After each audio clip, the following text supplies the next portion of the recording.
everyone, welcome back to my channel. This is me Priya and তোমরা দেখছো SD Lesbia। তো আমি আবার চলে আসলাম তোমাদের জন্য একটা নতুন ভিডিও নিয়ে। তোমরা সকলেই জানো যে এখন বাঙালিদের মধ্যে বিয়ের সিজন চলছে, তো আজকে আমাদের একটা বিয়ের নেমন্তন্ন আছে। আর আমি যে কিভাবে রেডি হই সেটাই তোমাদের সাথে আজকে আমি শেয়ার করব। আমি আজকে পরবো এই শাড়িটা, যেটা স্টোন দিয়ে একদম আছে, আর ব্লাউজটাও প্রচন্ড সুন্দর। আর বিয়ে বাড়িতে রেড রেড না হলে না একটা ব্যাপারটা ভালো হয় না। তো আজকে আমি পরবো এই শাড়িটা। তো এই শাড়িটা পরে আমাকে কেমন লাগবে আমি নিজেও জানি না। তো চলো বেশি দেরি না করে ভিডিওটা স্টার্ট করা যাক। প্রথমে আমি নিজের ফেসটাকে ফেস ওয়াশ দিয়ে খুব ভালো করে ক্লিন করে এখানে আমি একটা টোনার ব্যবহার করছি। টোনার কিন্তু আমাদের স্কিনটাকে অনেকটা ডিপলি ময়শ্চারাইজার করে, সাথে একটা গ্লো প্রোভাইড করে। তারপর আমি এখানে একটা ব্যবহার করে নিয়েছি লাইট জেল ময়শ্চারাইজার। শীতকালে মেকআপ করার আগে কিন্তু ময়শ্চারাইজার ব্যবহার করতেই হবে, নাহলে কিন্তু মেকআপ ভালো হবে না, গ্লো দেবে না, এটা উস্কো শুষ্ক লাগবে।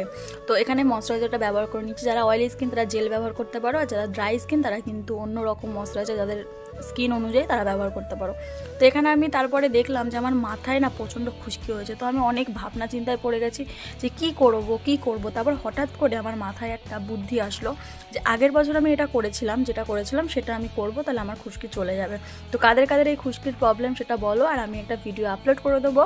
কারা চাইছো ভিডিও আপলোড করি এই বিষয়ের ওপর তারা অবশ্যই কমেন্ট করো। তারপর আমি প্রাইমার ব্যবহার করতে গিয়ে দেখছি আমার প্রাইমার বেরোচ্ছে না, মানে শীতে পুরো জ্যাম হয়ে গেছে। কারণ প্রাইমারটা না প্রচণ্ড মানে একটু টাইট টাইপের আর ঘন টাইপের, আর এটা আমার ফেভারিট প্রাইমার। তারপর অনেক চেষ্টার পরে আমি মাথাটা খুলে তার ভেতর থেকে প্রাইমার বের করে তারপর আমি প্রাইমারটা খুঁজে পেলাম আর কি ব্যবহার করার মতন। তো দেখলাম যে না, জমাট বেঁধে গেছে প্রাইমারটা, কারণ এটা আমার স্কিনের জন্য একদম পারফেক্ট, আর শীতের জন্য তো একদম পারফেক্ট। তো খুব সুন্দর করে ড্যাব করে আমি কিন্তু প্রাইমারটা মুখে অ্যাপ্লাই করে নিলাম। তোমরা কিন্তু প্রাইমারটা অ্যাপ্লাই করার পর কিছুক্ষণ অপেক্ষা করবে, আমিও কিন্তু এখানে অপেক্ষা করব অনেকক্ষণ। আর মেকআপ করার আগে শীতকালে নিজের ফেসটাকে ভালো করে প্রিপেয়ার করে নেওয়াটা কিন্তু বাঞ্ছনীয়। একদম না করে নিলে কিন্তু তোমার মেকআপ কিন্তু ভালো হবে না। তো আমি এটা অ্যাপ্লাই করার পর কিছুক্ষণ পর আমি নিজের চুলটাকে সেট করে নেবো। তো এখানে দেখো আমি চুলটাকে খুব ভালো করে কোম করে নিচ্ছি, অ্যান্ড কোম করার পরে কিন্তু আমি চুলে কি স্টাইল করব সেটা আমি দেখবো। তো আমার না বড় চুলে কোনো স্টাইল করা যায় না, এই জন্য আমি আগের বার মানে এই দুর্গাপুজোর সময় আমি আমার চুলটাকে প্রচণ্ড ছোট করে ফেলেছিলাম। কিন্তু আমার যে একটা ম্যাজিক্যাল অয়েল আছে যেটা আমার চুলে আমি দিই, তার জন্য দেখো আমার চুলটা এই কয়েকটা দিনে কিছু এতটা বড় হয়ে গেছে আবার।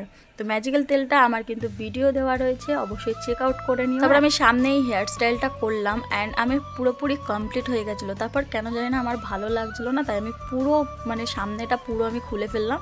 তো এতক্ষণের কষ্টটা আমার ফালতু বৃথা গেল, কারণ আমার মুখে না মানাচ্ছিল না, কেন জানি না আমার মুখটা না ভালো লাগছিলো না। তারপরে আমার মা আমাকে হেল্প করলো, অ্যান্ড আমার মা আমাকে একটা খোপা করে দিল, খুব সুন্দর লাগছিলো। তোমাদের কেমন লাগলো অবশ্যই আমাকে কমেন্ট করে জানিও। আর তারপর আমার মা এই খোপার মধ্যে খুব সুন্দর করে হোয়াইট বলগুলো দিয়ে দিয়েছিল, পিন টাইপগুলো। তো আর আমার চুলটা পুরো 10 নম্বর পিন দিয়ে আটকানো, আর আমার চুলটা না প্রচণ্ড ঘন, তো অন্য পিন হয় না, আমার 10 নম্বরই লাগে। তো এখানে দেখো আমার চুল তো হয়ে গেল, কিন্তু মুখটা কেমন লাগছে। তাই আমি আমার শাড়ির ম্যাচিংয়ে যে ব্লাউজটা ছিল, এটা অ্যাকচুয়ালি ব্লাউজ না জামাটা, তো দেখো এখানে কত স্টোন দেওয়া আছে, আর পিঠটা কত সুন্দর বড়। আমার বড় পিঠই ভালো লাগে, আর এটা আমার বানানো ব্লাউজ। আবার ব্লাউজ বলে ফেললাম, অ্যাকচুয়ালি এটা ব্লাউজ না, এটা একটা জামা। তো এটা শাড়িটার সাথে। তো এখানে আমি একটা কনসিলার ইউজ করেছি, আর কনসিলারের যে পাউচটা আছে সেটাকে আমি টোনার দিয়ে একটু ভিজিয়ে নিলাম, কারণ টোনার দিয়ে ভিজে নিলে না খুব সুন্দর অ্যাপ্লাই করা হয়।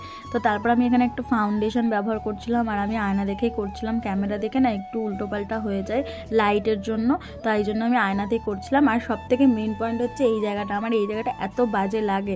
তারপর যখন আমি আই মেকআপ করি বা লিপস্টিক পরি বা কাজল টাজল পরি তখন মেকআপ হয়ে যায়, ঠিক হয়ে যায়, কিন্তু এই জায়গাটা আমার সব থেকে খারাপ লাগে, কেমন যেন না মনে হয় কি ভূত লাগে।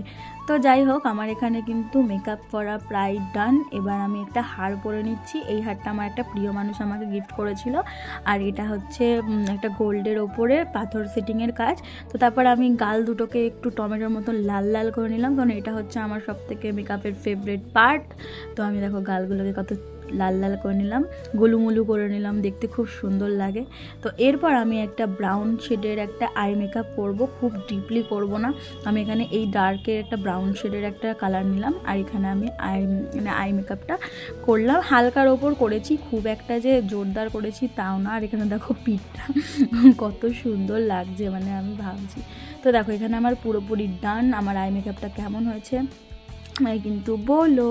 আর এখানে আমার চোখ দিয়ে না জল পড়ছিল, আমি জানি না কেন জল পড়ছিল, আমি বুঝতে পারছি না। তারপর আমি আমার খোপায় দুটো গোলাপ ফুল লাগিয়ে নিলাম। এটা আসলে আসল না, এটা নকল। তো এটা হচ্ছে আমার ফাইনাল লুক।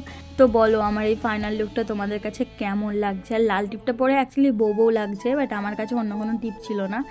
আর আমি জানি না ক্যামেরা তোমার কেমন লাগছে, আর মনে হচ্ছিলো যে নজর লাগবে, এই জন্য আমার মা আমাকে লাল টিপটা জোর করে পরিয়ে দিয়ে গেছে। তো কেমন লাগলো আমাকে অবশ্যই কমেন্ট করে জানিও। এখনকার জন্য টাটা, কারণ আমি এখন বিয়ে বাড়ি যাচ্ছি। তো আমি বিয়ে বাড়ি যাই, খাওয়া দাওয়া করি। তোমরা ততক্ষণে like, comment, share and subscribe করে দিও। এখনকার জন্য টাটা, দেখা হচ্ছে নেক্সট ভিডিওতে।